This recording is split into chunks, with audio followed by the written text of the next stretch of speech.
안녕하세요. 부모가 없어도 외롭지 않던 40대 초반 여성입니다. 저는 흔히 말하는 고아예요. 태어나서 부모님의 얼굴을 실제로 단 한 번도 본 적이 없죠. 그리고 최근 부모가 없다는 이유만으로 제가 겪어야 했던 사건이 하나 있었습니다. 하지만 지금은 그 시기를 잘 극복하고 살아가고 있기에 저와 같이 힘겹게 살아온 같은 처지의 분들에게 조금이나마 힘을 드리고자 이렇게 사연을 보내봅니다. 전 어릴 적 조부모님의 손에서 자랐습니다. 할머니에게 듣기론 제가 엄마의 뱃속에 있을 때 아빠는 먼저 사고로 세상을 떠났다고 해요. 그리고 엄마는 제가 태어난 지 한 달도 안 되었을 때 할머니와 할아버지에게 절 맡기고는 두 번 다시 돌아오지 않았다고 하더군요. 젊었을 적부터 시장에서 콩나물 국밥 장사를 하셨던 할머니는 말투는 좀 험하셨지만 마음은 참 따뜻한 분이셨어요. 고아라고 동네 애들에게 놀림받은 제가 펑펑 울며 할머니 가게에 찾아가면 할머니는 손님이고 뭐고 다 내팽개치고 뛰쳐나와 그 애들을 호되게 혼내셨죠. 게다가 그 애들의 집까지 찾아가 그 애들의 엄마에게까지 두 팔을 걷어붙이고 호통을 치셨어요. 어디 애들한테 가르칠 말이 없어서 고아라는 말을 가르쳐? 이놈의 여편네야. 넌 어디 천년만년 살아서 네 새끼 끼고 살 것 같냐? 이웃끼리 서로 보듬고 살지 못할 망정 어디 어린애 마음에 생채기를 내, 생채기를. 애들 교육 똑바로 시켜. 네 자식 때문에 내 귀한 새끼 눈에 또 한 번 눈물 흘릴 일 생기면 그땐 두고 봐. 할아버지는 공사장을 돌아다니며 일을 하시던 기술자였습니다. 그래서인지 매번 집에 돌아온 할아버지의 몸에선 흙먼지 냄새가 가득했는데 어린 전 할아버지의 채취와 어우러진 그 냄새가 참 좋아 할아버지가 돌아오시면 그 품에 안겨 코를 박고 얼굴을 비비곤 했어요. 할아버지는 그런 저를 번쩍 안아들곤 허허하며 웃으셨죠. 그렇게 절 사랑해 주셨던 두 분 덕에 전 하나도 외롭지 않게 유년 시절을 보낼 수 있었습니다. 할아버지와 할머니에겐 아빠 아래로 딸이 한 명 더 있었어요. 바로 서울에서 결혼 생활을 하던 제 고모였죠. 고모는 서울에서 내려올 때마다 선물을 하나씩 사가지고 오셨습니다. 우리 윤서 잘 있었어? 이번엔 고모가 뭐 사왔게? 헐, 메이커 가방이다. 얼마 안 있으면 중학교 입학식이지? 좋은 가방 메고 다니면서 공부 열심히 해. 우리 윤서 공부 무지 잘한다며? 고모가 항상 우리 윤서 응원하고 있어. 알지? 고모, 너무 감사해요. 제가 진짜 좋아하는 거 알죠? 윤서야, 고르긴 네 고모가 골랐어도 돈은 이 고모부가 낸 거다.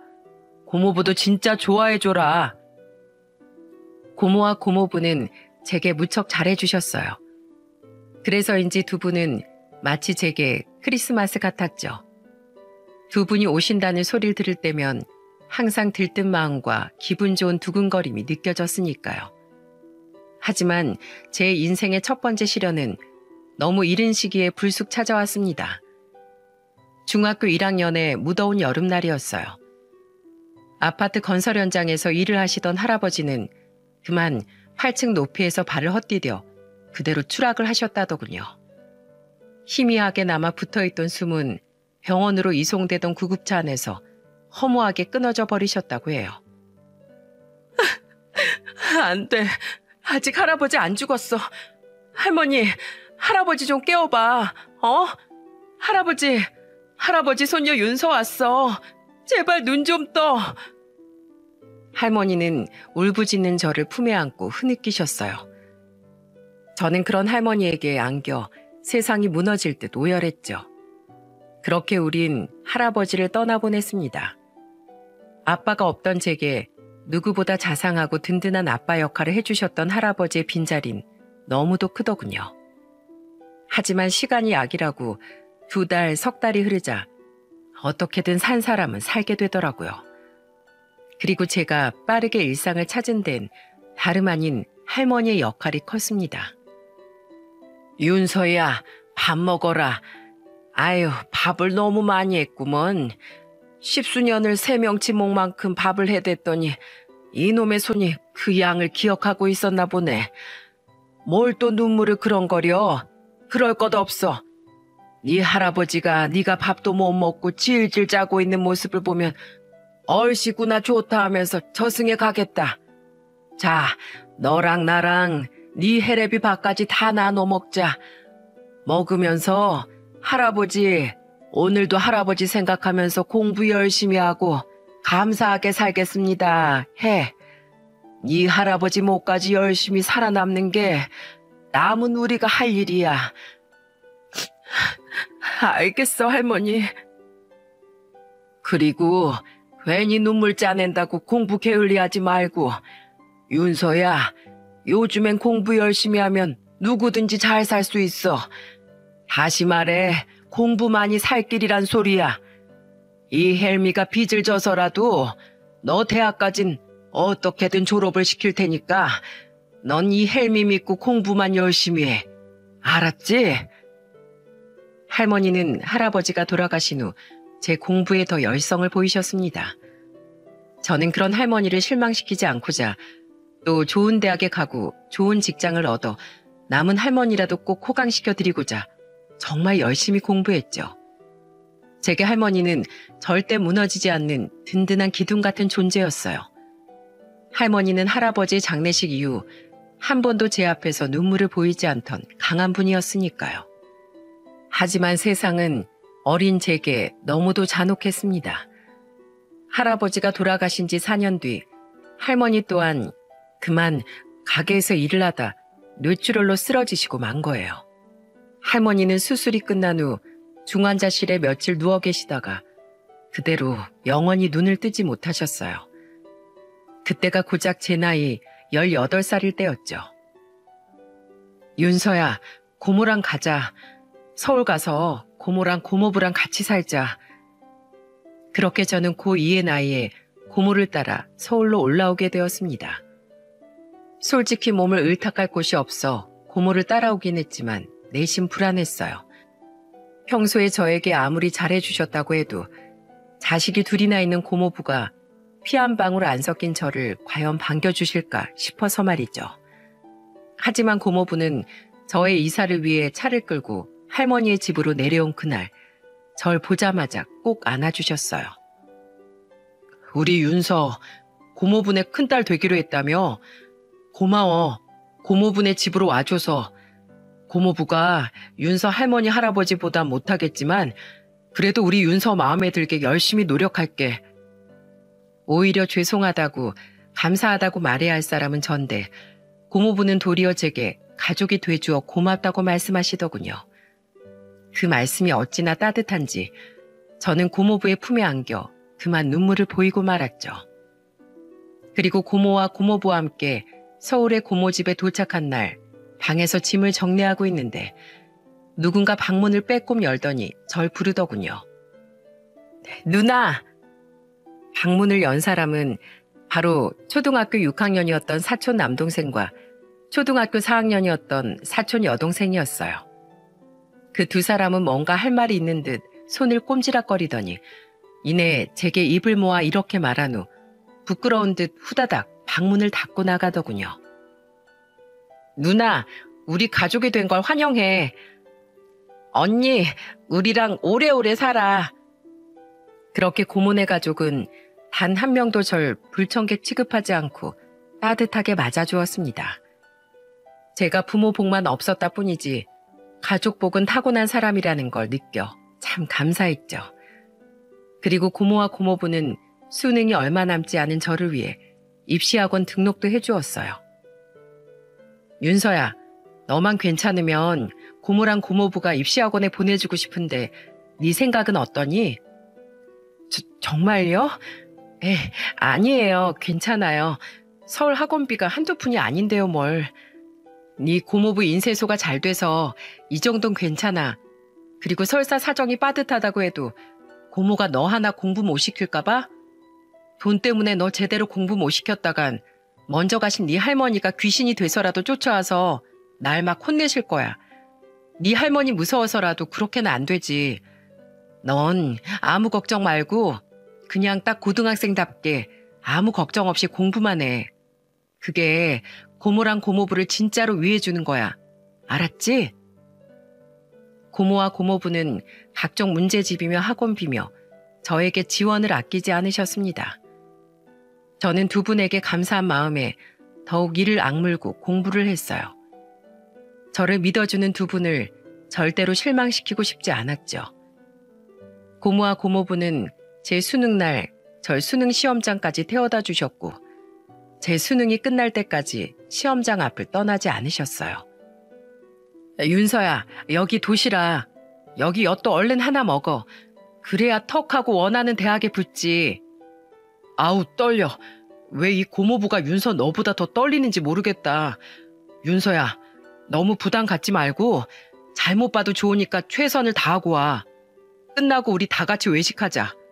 우리가 여기서 시험 끝날 때까지 꼼짝 않고 응원하고 있을게. 우리 윤서 화이팅! 그리고 떨리는 합격자 발표날, 저는 당당히 서울의 명문대에 합격했습니다. 고모는 저를 얼싸안고 방방 뛰셨고 고모부는 벅차오르는 마음을 주체하지 못하고 그만 눈물까지 보이시더라고요. 고모와 고모부는 4년 내내 제 등록금을 내주셨습니다. 처음 등록금을 내주셨을 때 저는 두 분에게 머리 숙여 감사드리며 이렇게 말씀드렸죠. 감사해요, 고모, 고모부. 저 과외 알바 열심히 해서 이 돈 꼭 갚을게요. 그리고 다음 학비는 제가 어떻게든 벌어서 다닐 테니까 조금만 기다려주세요. 얘 좀 봐. 누굴 못난 고모로 만들려고 그러니? 갚긴 뭘 갚아. 이거 네 할머니가 남기신 돈이야. 고모랑 고모부 돈 아니야. 그러니까 절대로 부담 가질 필요 없어. 분명 저를 걷어주고 공부시켜주신 돈만 해도 한두 푼이 아니었을 텐데 두 분은 항상 제게 돈 걱정은 하지 말라며 안심시켜 주셨어요. 저는 그분들께 너무 감사한 마음에 몰래 가외 아르바이트를 3개나 뛰었고 그 돈으로 두 분께 매번 선물을 사다 드렸죠. 두 분은 하라는 공부는 안 하고 왜 일을 해서 이런 걸 사오냐며 절 타박하셨지만 내심 입에 걸린 미소를 감추지 못하셨어요. 이거 이 벨트 우리 큰딸이 사준 거야. 멋지지? 그 녀석 내가 이런 거 사오지 말라고 아무리 말해도 말을 안 듣는다니까. 어허, 만지지 마. 때 묻어. 고모부는 제가 처음 사다 드린 벨트를 주름이 가죽이 찢어질 때까지 사용하셨어요. 누가 봐도 뽐내듯이 배를 내밀고 다니며 은근슬쩍 주변 상인들과 손님들에게 자랑을 하곤 하셨죠. 고모는 창피하게 왜 그러냐며 고모부에게 핀잔을 주셨지만 고모 또한 제가 사다 드린 브로치를 동네 슈퍼에 갈 때도 항상 차고 다니며 동네방네 자랑을 하셨어요. 저는 힘겨운 취준생 시기를 지나 졸업한 지 2년 만에 드디어 화장품 회사에 취업을 했습니다. 누구나 이름만 대면 알만한 커다란 대기업의 말이죠. 제가 대학에 합격했을 때와 마찬가지로 가족들은 모두 자기 일처럼 기뻐해 주었어요. 특히 취업 준비 기간 내내 저와 함께 고민해 주시고 함께 애를 태웠던 고모께선 눈가가 촉촉히 젖어들며 이렇게 말씀하시더군요. 장하다 우리 윤서. 아휴, 이제 정말 다 키웠구나. 다 키웠어. 하늘에 계신 네 할아버지 할머니가 무척이나 자랑스러워 하실 거다. 네 아빠가 딱 네 나이 때 세상을 떠났는데 네 아빠가 살아서 이런 널 봤으면 얼마나 좋아했을까. 고모는 생전 안 하던 아빠의 이야기까지 꺼내며 감격의 눈물을 흘리셨습니다. 고모부는 그런 고모를 안아주며 연신 어깨를 다독여 주었죠. 저는 회사를 다닌 지 1년 뒤 고모의 집을 나왔어요. 회사와 집의 거리가 같은 서울 아닌데도 꽤나 멀어 회사 근처에 원룸을 하나 얻었거든요. 이삿날 두 분은 저를 원룸에 데려다 주면서 연신 발걸음을 떼지 못하시더군요. 에이, 고모부 또 우신다. 울지 마세요. 제가 어디 멀리 가요? 그래봤자 같은 서울 아닌데 자주 놀러 갈게요. 문단속 잘하고 밥 꼭 잘 챙겨 먹고 자주 전화해야 한다. 알았지? 아이고, 그만 울어요, 여보. 윤서야, 네 고모부 통곡하기 전에 이만 가야겠다. 고모가 반찬해서 또 금방 올게. 알았지? 저는 그렇게 할아버지와 할머니, 그리고 고모와 고모부, 이렇게 두 부모님의 품에서 벗어나 드디어 홀로서기를 하게 되었습니다.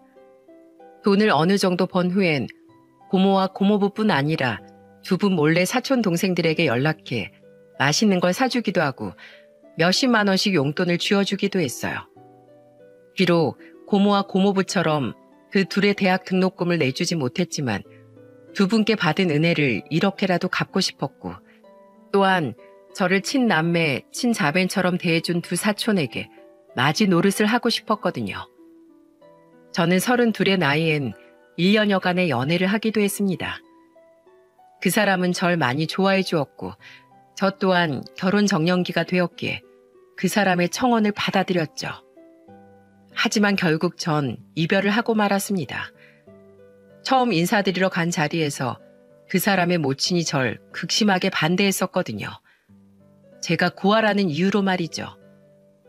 그리고 우습게도 자신의 엄마가 반대한다는 이유로 그 남자는 제게 사과 한 번 없이 절 매몰차게 떠나버렸습니다. 대단한 줄 알았던 그 남자의 마음은 사실 보잘것없이 나약한 것이었던 거죠. 그때의 일은 제게 잊지 못할 상처를 남겼어요. 이후로 저는 앞으론 그냥 결혼 생각 없이 혼자서 살아야겠다고 다짐했습니다. 아주 오래전 할아버지의 말씀처럼 제가 잘못하지도 않은 일로 벌레보다 못한 취급을 받아야 할 일도 없거니와 절 금이야 오기야 길러주신 할아버지와 할머니, 그리고 고모와 고모부를 욕보이는 것 같은 망언을 더는 듣고 싶지 않았거든요. 그때 일을 전혀 모르던 고모와 고모부는 결혼은커녕 연애 한번 않는 저를 무척이나 걱정하셨습니다. 그럴 때마다 저는 혼자 사는 지금이 너무 행복하다는 핑계를 대며 매번 대화의 주제를 돌려버렸어요. 저는 취미생활을 즐기며 싱글 라이프를 이어갔습니다. 돈이 제법 모이자 저는 원룸을 떠나 아파트로 이사도 갈 수 있었어요. 다른 곳에 정신 팔릴 일이 없으니 업무에도 더 집중할 수 있었기에 저는 빠른 승진을 이어갔죠. 그렇게 저는 30 후반의 이른 나이에 어느덧 그 대기업의 과장 자리까지 올라가게 되었습니다. 당시 저는 스쿠버 다이빙이라는 취미에 빠져 동호회 활동을 했어요. 그러던 와중 저는 다른 동호회 사람들과 우연히 합석하게 된 회식 자리에서 한 남자를 만났습니다. 건설회사 설계팀에서 일하고 있는 37살 박정우입니다. 반갑습니다. 저보다 2살이 어렸던 그 사람은 처음 만난 날 이후 절 줄기차게 쫓아다녔습니다. 동호회까지 저와 같은 곳으로 옮기며 말이죠. 처음엔 그 사람에게 별로 관심이 없었어요. 직장이며 외모는 번듯하고 멀끔했지만 저보다 2살이나 어리기도 했고, 무엇보다 저는 더 이상 결혼도 연애도 하고 싶은 마음이 없었으니까요. 하지만 그 사람은 동호회에서 마주칠 때마다 저에게 끈질기게 데이트 신청을 했습니다. 누나, 오늘 끝나고 뭐 하세요? 이태원에 진짜 맛있는 파스타 집이 있는데 저랑 저녁 식사 안 하실래요? 파스타? 겠다 이 꼬맹아. 저기 가서 발장구나 치고 놀아라. 어? 이 누나 바쁘거든? 전 그때마다 웃으며 그 사람을 밀어냈어요. 하지만 10번 찍어 안 넘어가는 나무 없다고 결국 어느 날 저는 그 사람과 술을 한잔하게 됐습니다. 그리고 그때 대체 왜 남자를 만나지 않으려 하냐고 묻는 그 사람의 말에 저는 제 가정사와 몇 년 전 받은 잊지 못할 상처에 대해 이야기를 해주었어요. 이제 알겠지? 내가 왜 남자 만날 생각이 없다는지. 알았으면 이제 그만 찾아와. 전 쓰게 웃으며 그 사람을 다시 밀어냈습니다. 하지만 다른 남자였다면 제 이야기를 가볍게 듣고 넘기거나 심한 경우엔 도망을 가기도 했는데 그 사람은 달랐어요. 그 사람은 제가 이야기하는 내내 진지한 표정으로 경청을 하더니 제 이야기가 끝날 무렵엔 눈물까지 흘리더라고요. 그 몇 년 전에 그런 놈이 아니라 제가 누날 만나서 감싸줬어야 했는데 고모네 가족분께 말도 못하고 누나 혼자서 얼마나 힘들었겠어요. 진심으로 공감하고 슬퍼해주는 그 사람에게 전 결국 마음을 열고 말았습니다. 이후 우리는 1년 동안 연애를 했어요. 비록 제가 나이가 더 많긴 했지만 그 사람은 저보다 훨씬 성숙하고 진국인 사람이더군요. 문제가 생기면 현명하게 문제를 바로잡고 나서야 다시 앞으로 나아가는 사람이었고 엘리베이터에서 마주친 꼬마들에게까지 존댓말로 상냥하게 인사를 해주는 다정하고 예의 바른 남자였죠. 그 사람은 제게 청혼을 했고 저는 깊은 고민 끝에 결국 청혼을 받아들였습니다. 무엇보다 이 사람과 함께라면 어떤 힘든 일이 있어도 지혜롭게 헤쳐나갈 수 있을 것 같았거든요. 결혼을 약속한 후 우리가 제일 먼저 계획한 일은 다름 아닌 양가의 인사를 드리는 일이었습니다. 그 사람은 제게 자신의 가족에 대해서 이야기를 해주었어요.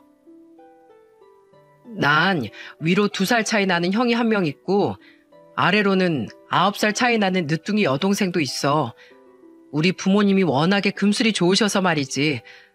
엄마 성격이 좀 까칠하긴 한데 아버지 성격이 워낙에 두루뭉술하셔서 합이 잘 맞으셔. 게다가 부드러운 카리스마라고 정작 집안의 중요한 문제는 아버지가 결정을 내리시는데 엄마도 아버지의 뜻을 따라주는 편이라 별다른 잡음도 없어. 그래, 좋은 가정에서 자랐구나, 당신. 그럼 당신 형은 결혼하셨어? 그게 결혼을 한 번 하긴 했었는데 몇 년 전에 이혼했어. 전 형수가 뭐랄까 자기밖에 모르고 문란한 사람이었거든. 한부모 가정에서 자랐다는데 전 형수를 키워준 엄마란 사람이 집안일엔 영 관심도 없고 밖으로만 돌던 사람이라 형수가 가정교육을 제대로 받지 못했었나 봐. 전 형수가 직접 자기 입으로 그렇게 얘기를 하더라고. 매번 귀찮다고 집안 행세엔 불참하고 명절에도 당일에 얼굴만 쑥 비치면서 차려놓은 밥만 먹고 잽싸게 돌아가고 보다 못한 엄마가 한마디 하면 눈에 쌍심지를 켜고 10마디로 받아쳐서서 엄마가 뒷목 여러 번 잡았지. 마지막엔 이 남자 저 남자 만나고 다닌 걸 형한테 걸려서 이혼당했는데 알고 보니까 형이 말을 안 해서 그렇지 이전에도 밖으로 나돌면서 술을 엄청 마셔댔대. 애 없이 이혼한 게 천운이지 뭐. 그 이야기를 듣자 저는 지난날 겪었던 아픔이 떠올랐어요. 이미 한부모 가정에서 자란 며느리에게 호되게 당한 경험이 있는 예비 시부모님이 부모님이 2분 다 안 계신 저를 색안경을 끼고 보시진 않을까 싶어 걱정이 앞섰죠. 당신 부모님이 날 마음에 들어 하실까? 부모 없이 자랐다고 싫어하시진 않을까? 걱정하지 마. 당신 평소 모습대로만 하면 분명 좋아하실 거야. 아무래도 첫 며느리가 사고도 많이 치고 안 좋은 모습을 많이 보여서 엄마가 둘째 며느린 제발 제대로 된 사람이 왔으면 좋겠다고 입버릇처럼 말씀하셨는데 당신이 제대로 된 사람이 아니면 누가 제대로 된 사람이겠어? 우리 부모님 좋은 분들이야. 아무 걱정하지 마. 그럼 있지. 나 부모님 안 계신다는 말 2분께 말씀드리지 말아줄래? 2분이 미리 편견을 가지지 않은 상태에서 날 만나주셨으면 좋겠어. 그리고 그 자리에서 내가 직접 말씀드릴게. 부탁해. 그 사람은 제 말을 듣더니 알았다며 고개를 끄덕였습니다. 어떤 경우에서건 제 의견을 존중해 주겠다고요. 그렇게 저는 한우 세트를 사들고 떨리는 마음으로 그 사람의 집에 저녁을 먹으러 향했어요. 날이 선선한 어느 토요일 저녁이었죠. 아이고, 어디서 우리 아들이 이렇게 참한 아가씨를 데려왔을까? 많이 먹거라 아가. 윤서라고 했나? 이 예비 시애비가 편하게 불러도 되지? 그럼요 아버님. 앞으로 잘 부탁드려요. 어머님 반찬이 너무 맛있어요. 저 한 그릇 더 주실 수 있으세요? 과식하면 안 되는데 음식이 너무 맛있어서 밥이 계속 들어가네요. 아 그럼 되고 말고. 복스럽게 잘 먹으니까 더 예쁘다. 대기업 과장이라고? 싹싹하지 성격 좋은 데다 능력까지 좋지. 내가 이제야 며느리 복이 좀 생기려나 보다. 많이 먹으렴. 식사 분위기는 굉장히 화기애애하게 끝났습니다. 상을 다 정리한 후 다 같이 둘러앉아 우리는 커피를 마시며 마저 이야기를 나누었어요. 그리고 드디어 계속 두근거리며 기다리던 질문이 예비 시어머니의 입에서 나오고 말았죠. 그래, 부모님은 뭐 하시고? 저는 침을 꼴깍 삼키며 자세를 고쳐 앉았습니다. 그리곤 정중하고 또박또박한 말투로 준비해간 말을 꺼냈어요. 저희 아빠는 제가 태어나기 전에 돌아가셨고 저희 엄마는 갓난쟁이인 저를 제 조부모님께 맡기고 떠나셨어요. 지금은 생사 여부도 알지 못하고요. 그럼 지금 고아란 소리니? 예비 시어머니는 짐짓 굳은 표정으로 제게 되물었습니다. 저는 공기가 싸늘해졌음을 느꼈지만 기죽지 않고 할 말을 이어나갔죠. 아니요. 이후론 조부모님 손에서 자랐습니다. 할아버지는 제가 중학교 1학년 때 돌아가시고 할머니는 제가 고등학교 2학년 때 돌아가셨어요. 이후엔 서울에 사시던 고모와 고모부가 절 돌봐주셨고 지금은 독립해서 살고 있습니다. 비록 부모님은 아니지만 네 분 다 저를 친자식처럼 아끼고 사랑해 주셨어요. 네 분 다 제겐 부모님이나 마찬가지죠. 항상 든든한 가족들과 함께 살았으니 저는 고아가 아닙니다. 순간 정적이 흘렀고 저는 참을성 있게 예비 시부모님의 대답을 기다렸어요. 이 정도면 충분히 저에 대해 설명을 했다 싶었으니까요. 그리고 이내 정적을 깬 예비 시어머니의 말은 제 가슴을 후벼 파기에 충분했습니다. 부모가 없으면 그게 고아지 뭐야. 어디서 말장난이니? 에휴, 이번에 내가 제대로 된 며느리 좀 보나 했다. 첫 번째 며느린 아빠 없이 자라서 순 제멋대로 해 못 빼어먹은 티를 팍팍 내더니 이제 뭐 고아? 양친이 없어? 부모 중 하나만 없어도 그 모양이었는데 부모가 둘 다 없는 애는 오죽하겠니? 세상에 집안 좋고 참한 여자들이 얼마나 많은데 정우는 어디서 이런 애를 데려왔어? 내 팔자야.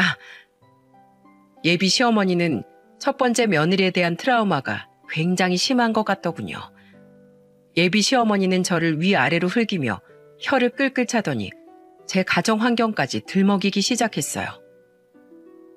대기업 다니는 거 보니 공부는 좀 했는지 몰라도 분명 가정교육은 제대로 못 받았을 거다. 안 봐도 눈에 훤하지 뭐. 아무리 잘 키웠다고 해봤자 진짜 부모만큼 잘 가르쳤으려고? 네 조부모도 고모 고모부라는 사람들도 그냥 오갈 데 없는 처지인 널 굶어 죽지 않게만 걷어준 거겠지. 아 밑바닥 고아 출신 싹수를 그 사람들이 못 알아봤겠어? 저는 할머니와 할아버지 그리고 고모와 고모부를 머릿속에 떠올렸습니다. 누구보다 저를 아껴주셨던 네 분이 저 때문에 남의 입에서 저런 말을 들어야 한다는 사실에 화가 났죠. 저는 예비 시어머니를 똑바로 바라보며 조곤조곤 말을 하기 시작했어요. 아니요, 저 그렇게 밑바닥처럼 자라지 않았습니다. 제가 부모님이 안 계신 거 맞지만 그렇게 말씀하지 말아주세요. 차라리 제가 뭔가 실수를 했다면 모진 말씀을 하셔도 달게 듣겠습니다. 하지만 제가 못 배워 먹었다는 말은 저를 금이야 오기야 아끼고 가르치신 네 분을 욕되게 하는 말인지라 듣기가 너무 거북하네요. 뭐? 어디서 따박따박 말대답이야? 이것 봐라 이것 봐. 부모 교육 잘 받은 애들은 어른이 말하면 그저 네네 하는 법이야. 지금 네 행동이 네가 가정교육을 똑바로 잘못 받았다는 확실한 증거 아니니? 어머님은 그런 자식들에게 밖에서 누가 부모를 욕보이더라도 무조건 참고 네네 하라고 가르치셨나요? 제가 본 정우 씨는 그런 사람이 아니던데요. 누구보다 부모님을 공경하는 바른 사람이죠. 제게 부모나 다름없는 분들을 모욕하시는데 제가 가만히 참기만 한다면 그게 바로 제가 가정교육을 제대로 못 받은 사람이라는 걸 증명하는 겁니다. 어머님, 혹시 제 말이 무례하게 들리셨다면 사과드릴게요. 하지만 다른 건 몰라도 절 키워주신 분들에 대해 그렇게 말씀하시는 것만은 제가 조금도 받아들일 수가 없네요. 아이고 머리야. 예, 됐어. 난 어디서 굴러먹은지도 모르는 고아는 절대 내 며느리로 못 들인다. 우리 집안 질이 떨어져. 이 결혼은 절대로 안 돼. 엄마, 정말 왜 그러세요? 부모님 없이 이렇게 훌륭하게 자란 사람한테 장하다고 칭찬해주지 못할 망정. 대체 이게 무슨 신뢰예요? 이 사람, 제가 본 사람 중에 가장 주관 있고 훌륭한 사람이에요. 제가 정말 존경하는 사람이라고요. 당장 사과하세요, 엄마. 예비 남편은 예비 시어머니에게 언성을 높여 화를 냈습니다. 하지만 그 사람의 말은 도리어 예비 시어머니의 화를 돋운 모양이더군요. 에휴, 꼭 저런 근본 없는 애들이 남자 하나는 잘 구워 삶아 먹지.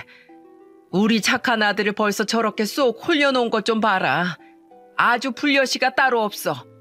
정우 너 어디 여자한테 헷가닥해서 이 엄마한테 사과를 하라 말아야? 네 형 때 못 봤어? 가정교육 제대로 못 받은 여자 잘못 들여서 어떻게 됐니?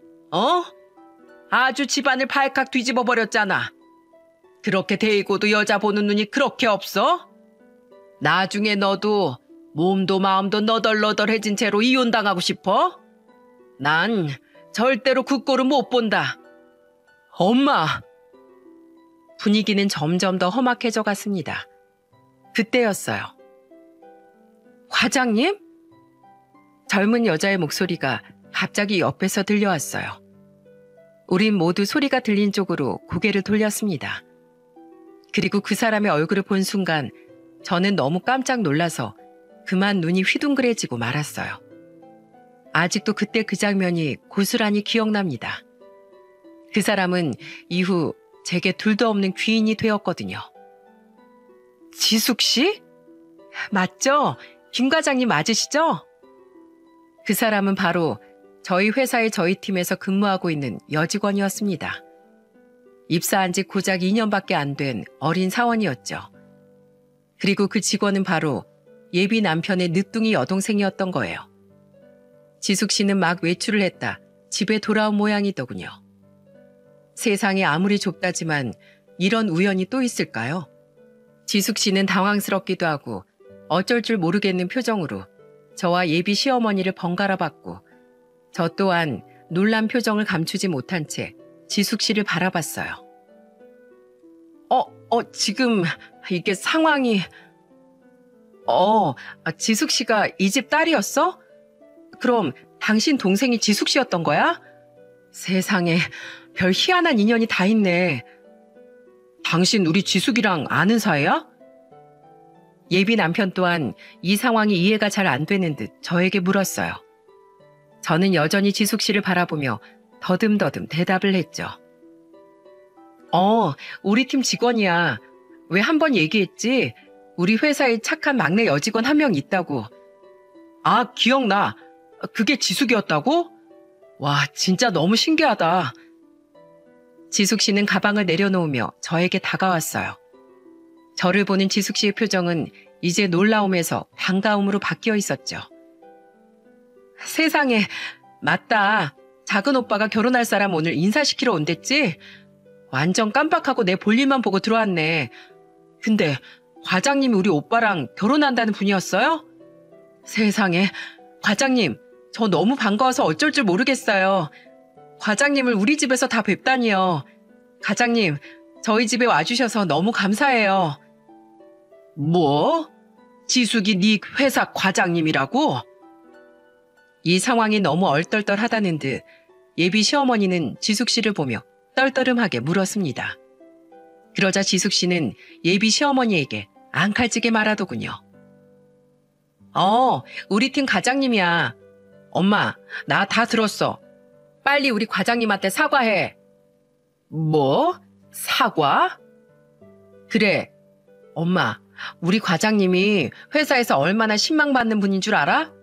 후배 잘 챙겨, 동기 중에 승진도 빨라. 상사들이 좋아하는 건 말해 뭐해? 입만 아프지. 그러니?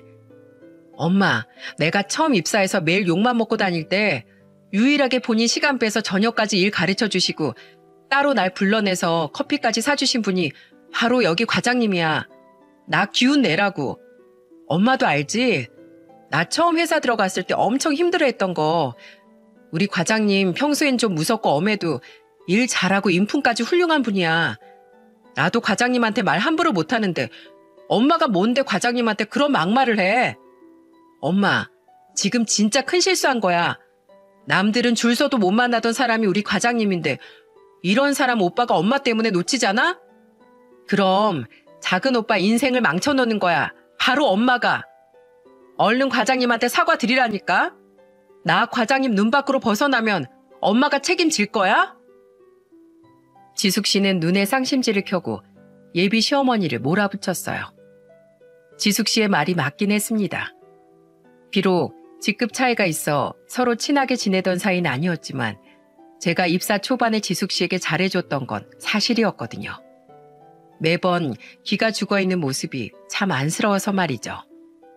예비 시어머니는 늦둥이 딸의 타박에 흠칫 움츠러들었는지 한풀 기가 꺾인 모습이더군요. 예비 시어머니가 입을 삐죽이며 지숙 씨의 시선을 피하자 지숙 씨는 한층 더 언성을 높여 예비 시어머니를 닥달했어요. 얼른 사과드리라고. 진짜 내가 엄마 때문에 창피해 죽겠어. 엄마 왜 그렇게 사람 보는 눈이 없어? 예전 세연이 처음 봤을 땐 그렇게 참하고 예쁘다고 칭찬하다가 나중에 뒤통수 세게 맞더니 작은 오빠가 겨우 제대로 된 사람 데려오니까 뭐? 결혼을 못 시켜? 진짜. 과장님, 제가 먼저 사과드릴게요. 너무 죄송해요. 어떡해요? 기껏 저희 집에 와주셨는데 이런 소리를 듣게 해드려서요.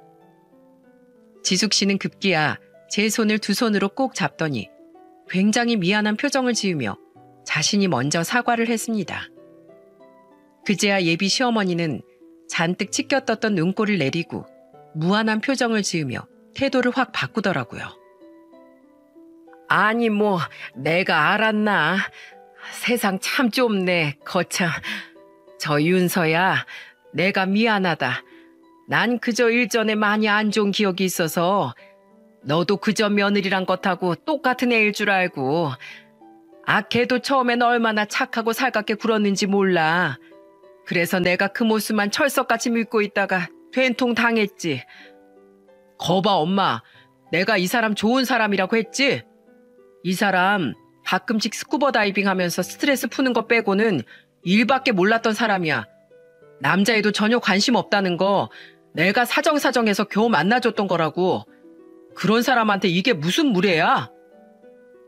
예비 남편은 아직도 환한 기색을 전부 누그러뜨리지 못하고 예비 시어머니에게 면박을 주었습니다. 예비 시어머니는 차마 고개를 들지 못하고 웅얼거렸죠. 난 네가 이전까지 아무 말도 안 해줬으니까 몰랐지. 그렇게 왜 진즉에 얘기를 안 해줬어?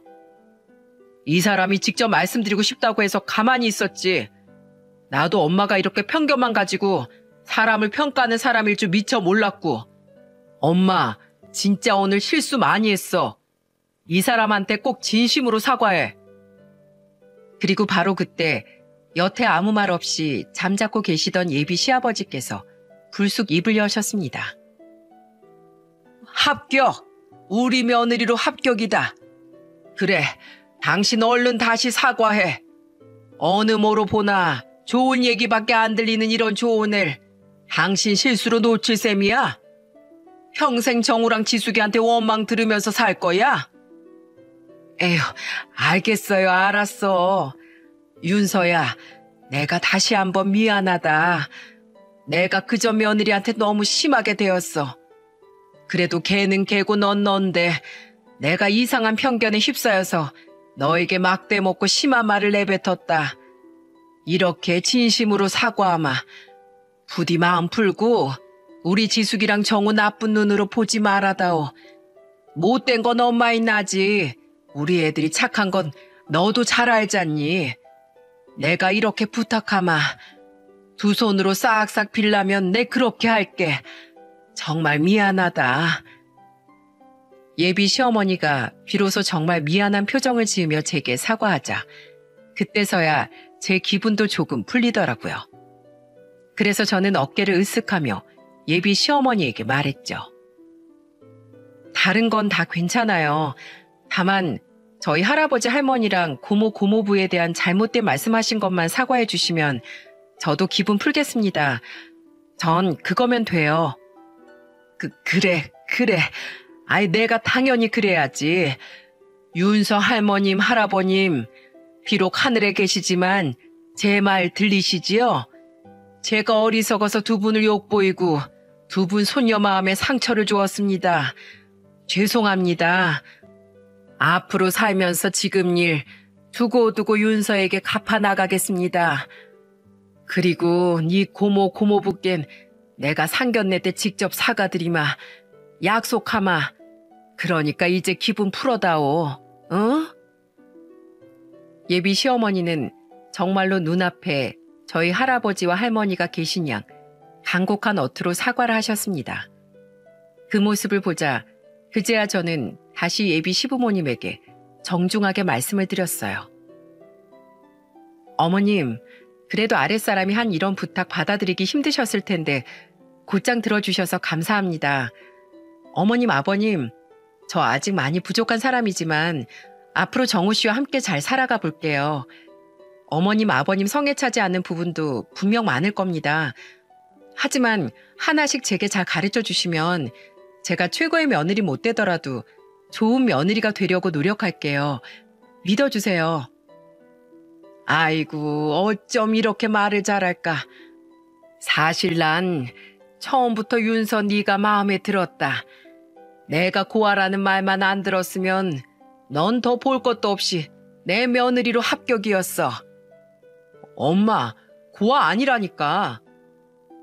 예비 시어머니는 그제야 언제 그랬냐는 듯 다시 식사 때의 다정한 태도로 돌아가 제 손을 잡으며 칭찬을 하셨어요. 예비 남편이 고아라는 말에 다시 눈을 부릅뜨자 예비 시어머니는 황급히 자신의 입을 손으로 막으며 말씀을 정정하시더라고요. 그래, 참 고아가 아니지. 아니야. 아유, 이놈의 입이 문제야, 문제. 미안하다, 윤서야. 내가 앞으로 입조심하도록 노력하마. 우리 며느리 술은 좀 하니? 배도 채웠으니까 술이나 한잔 할까? 그렇게 그날 우리는 조금 어색해진 분위기를 술기운을 빌어 마저 털어내버렸습니다. 예비 시누이가 된 지숙 씨는 아무래도 직장 상사인 제가 앞에 있으니 자세가 딱딱하게 굳어 있었지만 저는 앞으로 가족이 될 사이인데 제발 긴장 좀 풀라며 도리어 지숙 씨에게 부탁을 했죠. 이후 상견례 자리에서 예비 시어머니는 정말로 저희 고모와 고모부께 사과를 드렸습니다. 제게 미리 자초지종을 들은 고모와 고모부는 무척 화를 내셨지만 제 사촌 동생과 자신의 자식들이 다 보고 있는 자리에서 허리 숙여 용서를 구하는 예비 시어머니의 모습에 화가 누그러지시더군요. 다른 건 몰라도 자신의 행동에 책임을 질 줄 아는 분이니 나쁜 분은 아닌 것 같다며 말입니다. 저는 이듬해 남편과 결혼을 하게 되었고 결혼을 한 지도 벌써 1년이 훌쩍 지났네요. 제 결혼식 때엔 당연하게도 혼주석에 고모와 고모부가 앉아주셨어요. 제가 부탁할 일도 두 분이 제게 먼저 말을 꺼낼 것도 없이 아주 당연하게 말이죠. 지숙 씨, 그러니까 제 시누이는 얼마 전 드디어 대리로 승진을 했습니다. 새언니, 아니 여긴 회사니까 과장님이라고 불러야죠. 우리 오늘 회사 끝나고 맥주 한잔 어때요? 제가 승진턱 쏠게요. 처음엔 시누이가 절 많이 어려워했지만 2년 새 우리는 제법 많이 친해졌어요. 시누인 또한 굉장히 바른 사람이라 저에게 업무에 관해 혜택을 받으려는 행동은 일절 자제하면서도 사석에서는 절 새언니하고 살갑게 부르며 잘 따랐죠. 저 또한 제 사촌 동생들을 대하듯 시누이를 아껴주었고요. 가끔 시누이가 업무적으로 힘들어하는 모습이 보이면 선을 넘지 않는 정도에서 곧잘 도움을 주기도 해요. 남편은 아직도 그때 일을 저에게 미안해하곤 합니다.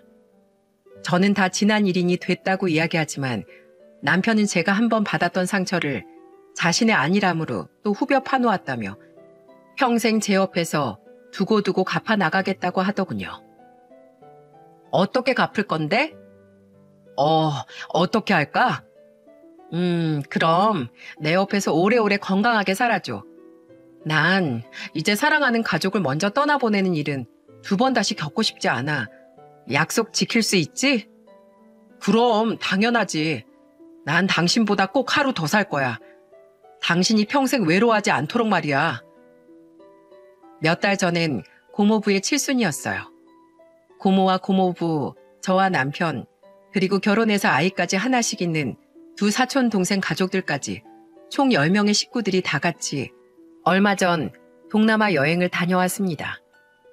그때 여행하는 내내 고모에게 얼마나 잔소리를 들었나 몰라요. 내가 정말 미친다. 너 애들하고 돈을 모은 게 아니라 이 여행 비용을 죄다 혼자 냈다며? 애들이 낸다고 해도 절대 내지 말라고 아주 화까지 냈다면서? 너도 조만간 박서방이랑 애 낳으려면 돈 펑펑 쓰지 말고 돈을 모아둬야지. 너 나랑 네 고모부한텐 비밀로 하고 경호랑 제이 결혼할 때도 1,000만 원씩 줬다며? 얼마 전에 경호 제가 다 불었어. 네가 아무리 많이 벌어봤자 일개 회사원인데 어디 겁도 없이 그만한 돈을 턱턱 내. 박서방 자넨 얘가 여행 경비 다 내도록 안 말리고 뭐 했어? 말리긴요, 장모님. 집사람 의견에 제일 적극적으로 협조한 게 바로 전데요. 그리고 장모님, 저도 이 사람만큼 돈 잘 벌어요. 정 마음 쓰이시면 다음에 맛있는 거 해주세요. 전 장모님 밥이 그렇게 맛있더라고요. 남편은 고모와 고모부에게 장모님, 장인어른이라고 부릅니다. 그리고 저희 시부모님 또한 두 분께 사부인, 박가사돈이라고 부르시죠. 정말 재미있는 건 시어머니는 아직까지도 몇 달에 한 번씩 저희 고모에게 문자를 보내신다는 거예요. 그게 어떤 내용이냐면 말이죠. 사부인, 오늘은 제가 윤서에게 닭갈비를 해먹였습니다. 애가 어찌나 먹성이 좋은지 윤서 먹는 모습만 보면 제 마음이 다 흡족해져요. 이렇게 착하고 예쁜 며느리를 제게 보내주셔서 정말 감사드립니다. 감사한 만큼 앞으로 제가 윤서한테 더 잘할게요. 시아버지는 제게 시어머니가 보낸 문자 내용을 말씀해 주시면서 껄껄 웃으셨어요. 네 시어머니는 그게 너한테 한 잘못을 두고두고 갚는 방법이라고 생각하나 보다. 사돈 어른들이 시집 보낸 딸 자식 걱정하지 않도록 안심시켜드리는 거 말이야. 네 시어머니가 좋은 일이든 나쁜 일이든 저렇게 뒤끝이 길어. 아마 나이 80이 넘어서도 분명 저러고 있을 거다. 그래도 요즘 네 시어머니는 며느리 너 때문에 하루하루 살맛이 난단다. 모임이라도 나가면 며느리 자랑한다고 아주 난리도 아니야. 물론 나도 그렇지만 며느리 넌 우리 부부의 자랑이야. 시아버지의 너스레에 저도 그만 따라 웃고 말았어요. 전 지금 시댁에도 자주 왕래를 하며 시부모님과 사이 좋게 지내고 있습니다. 이혼한 후 쭉 지방에서 살고 계시는 시숙께선 제게 가끔 전화를 해 결혼에 실패한 자기 대신 시부모님을 잘 챙겨주고 다시 두 분 얼굴에 웃음을 찾아주어 고맙다는 말씀을 전하곤 하세요. 조금 큰 해프닝을 겪긴 했지만 저는 지금 행복한 결혼 생활을 하고 있습니다. 비록 제가 부모 복은 없었지만 지금은 저를 아껴주는 수많은 가족들에게 둘러싸인 삶을 살고 있으니 요즘 참 살맛이 나요. 그때 시누이가 극적으로 등장을 하지 않았다면 전 아마 더 이상 참지 못하고 그 자리를 박차고 나왔을 겁니다. 그러고 보면 인생은 타이밍이라는 말이 틀린 말은 아닌 것 같네요. 그렇죠, 여러분? 예전에 믿지 않았지만 인연이라는 게 정말로 있긴 한가 봅니다. 틀어질 뻔했던 남편과 제가 시누이라는 귀인으로 인해 결국 결혼을 하게 된 것처럼 말이죠. 그 시누이가 귀인이 될 수 있었던 건 제가 평소에 행실을 똑바로 하고 산 덕분이기도 하지만은요. 역시 사람은 항상 언제 어디서든 똑바로 살아야 한다는 걸 이번 기회를 통해서 다시 한번 깨달았네요. 여러분, 요즘에도 보육원이나 친척집에서 몸을 의탁하다 사회로 나오는 저 같은 처지의 분들이 많다고 알고 있습니다. 그런 분들에게 마지막으로 꼭 이 말씀을 전해드리고 싶어요. 비록 우리가 남들과 다른 처지에 놓여 힘들게 자랐지만 포기하지 않으면 언젠가는 꼭 희망이 찾아올 거라고요. 우리가 남다른 처지가 된 건 절대로 우리의 잘못이 아니니까 그 누구에게도 기죽지 말고 항상 힘찬 매일을 살아가시길 간절하게 바랍니다. 그럼 제 사연을 들어주신 분들 모두 항상 건강하시고 행복하세요. 감사합니다.